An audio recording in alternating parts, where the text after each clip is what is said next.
Sultanpur jewellery showroom डकैती कांड में एक और आरोपी अनुज प्रताप कल एनकाउंटर में मारा गया। पूरे मुद्दे पर एक बार फिर सियासत तेज हो गई है। एनकाउंटर को लेकर एक बार फिर जाति की राजनीति हावी नजर आ रही है। देखिए।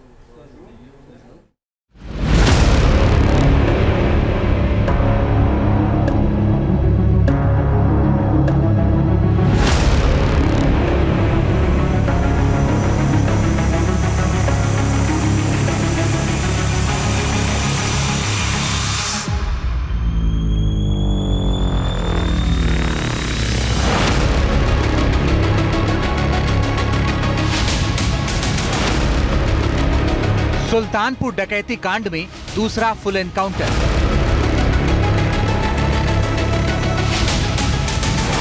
पहले मंगेश यादव की एनकाउंटर में मौत।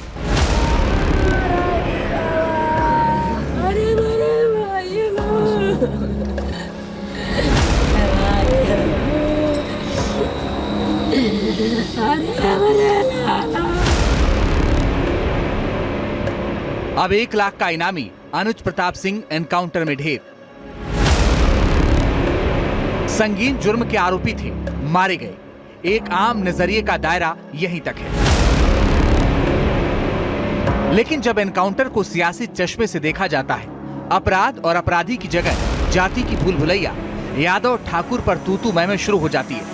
पहले यादव एनकाउंटर पर बवाल मचा था, अब अनुज के पिता अपने बेटे के एनकाउंटर पर राजनीति को कटघरे में खड़ा कर रहे हैं। अखिलेश यादव जी का इच्छा तो पूरी हो गई, कम से कम ठाकुरों का इनकाउंटर करके उनकी इच्छा की पूर्ति तो हो गई। ठाकुर का भी इनकाउंटर हो गया। जिसके पास 35-40 केस है उनका इनकाउंटर नहीं हो रहा, जिसके पास 1-2 केस है उनका इनकाउंटर किया जा रहा है। मंगेश यादव एनकाउंटर पर सियासी मुहिम चलाने वाले अखिलेश यादव ने अनुज प्रताप सिंह की मौत पर भी सोशल मीडिया पर पोस्ट किया है। अखिलेश ने लिखा है कि सबसे कमजोर लोग एनकाउंटर को अपनी शक्ति मानते हैं। किसी का भी फर्जी एनकाउंटर नाइंसाफी है। हिंसा और रक्त से उत्तर प्रदेश की छवि को धूमिल करना उत्तर प्रदेश के भविष्य के विरुद्ध एक बड़ा षड्यंत्र है। यूपी एनकाउंटर पर सियासत फिर सरगर्म है। जुबानी जंग खत्म होने का नाम नहीं ले रही। पुलिस अपराधियों को पकड़ करके न्यायालय से सजा नहीं दिला सकती। उत्तर प्रदेश में न्यायपालिका काम कर रही है या पुलिस काम कर रही है?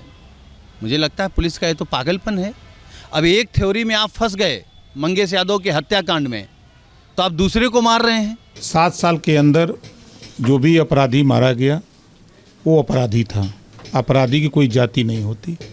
67 मुसलमान, 20 ब्राह्मण, 19 राजपूत, 16 यादव, 24 अति पिछड़ा और 26 अन्य मारे गए। उस पर तो कोई चर्चा नहीं किया, न राहुल जी ने किया, न अखिलेश जी ने किया। खाली मंगेश यादव पर चर्चा क्यों?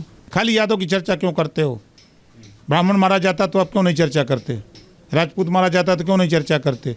मुसलमान मारा जाता तो क्यों नहीं चर्चा करते?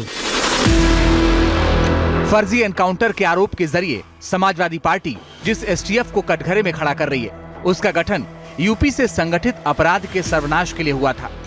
एसटीएफ उस दौर में वजूद में आई जब कुख्यात गैंगस्टर शिव प्रकाश शुक्ल का टेरर शवाब पर था।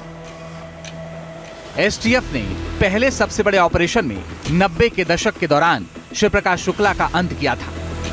रिपोर्ट्स के मुताबिक यूपी की एसटीएफ 26 साल पहले 4 मई को 1998 को वजूद में आई थी।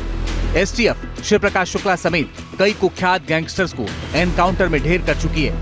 इसमें बिकरू कांड के आरोपी विकास दुबे और माफिया अतीक अहमद का बेटा असद शामिल है।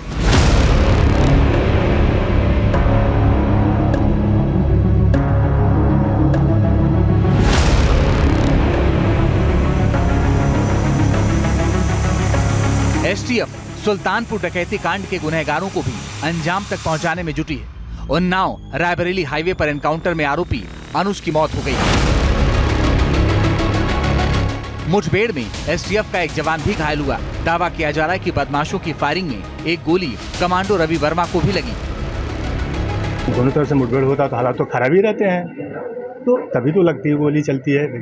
एक आरोपी जो था लूटकांड का वो ढेर हो गया है, और क्या उसके साथ भी कोई सहयोगी था? हाँ, 2 थे, दो आरोपी थे। एक भागा, दूसरे को पकड़ने के लिए गया तो पहली गोली चलाया, वो गोली मुझे हिट हुई। और दोनों जवाबी कार्रवाई, दोनों तरफ से फायरिंग हुआ, फिर उसमें हो गया।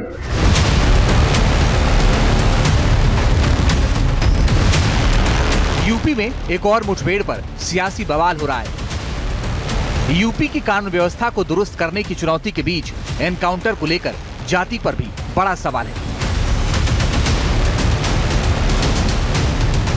विपक्ष अक्सर सरकार पर खास जाति को टारगेट करने का आरोप लगाता रहा है। इस मुद्दे पर सरकार और पुलिस अपना पक्ष रख चुकी है। यूपी में योगी के शासनकाल में मारे गए अपराधियों के आंकड़ों पर गौर करें तो 2017 से 2024 के बीच यूपी में 67 मुस्लिम अपराधी मुठभेड़ में ढेर हुए हैं। 20 अपराधी ब्राह्मण जाति के हैं और 18 ठाकुर बिरादरी के और यादव जाति के 16 अपराधी मारे जा चुके हैं। इन्हीं आंकड़ों के जरिए सरकार विपक्ष के आरोपों को बेबुनियाद बता रही है। यूपी के सीएम योगी आदित्यनाथ हर मंच से अपराध के खिलाफ जीरो टॉलरेंस का ऐलान कर रहे हैं, साथ ही जातिवादी राजनीति को कटघरे में खड़ा कर रहे हैं।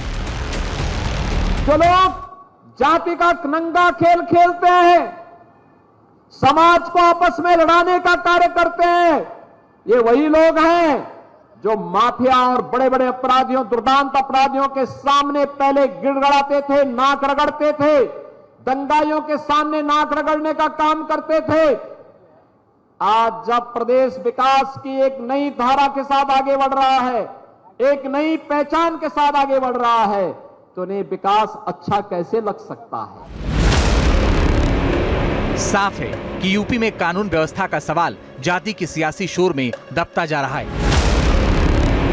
अहम मुद्दा है कि क्या प्रदेश की कानून व्यवस्था पर एक राय बन पाएगी या फिर इसी तरह मंगेश और अनुज जैसे एनकाउंटर्स पर विवादों का बवंडर उठता रहेगा।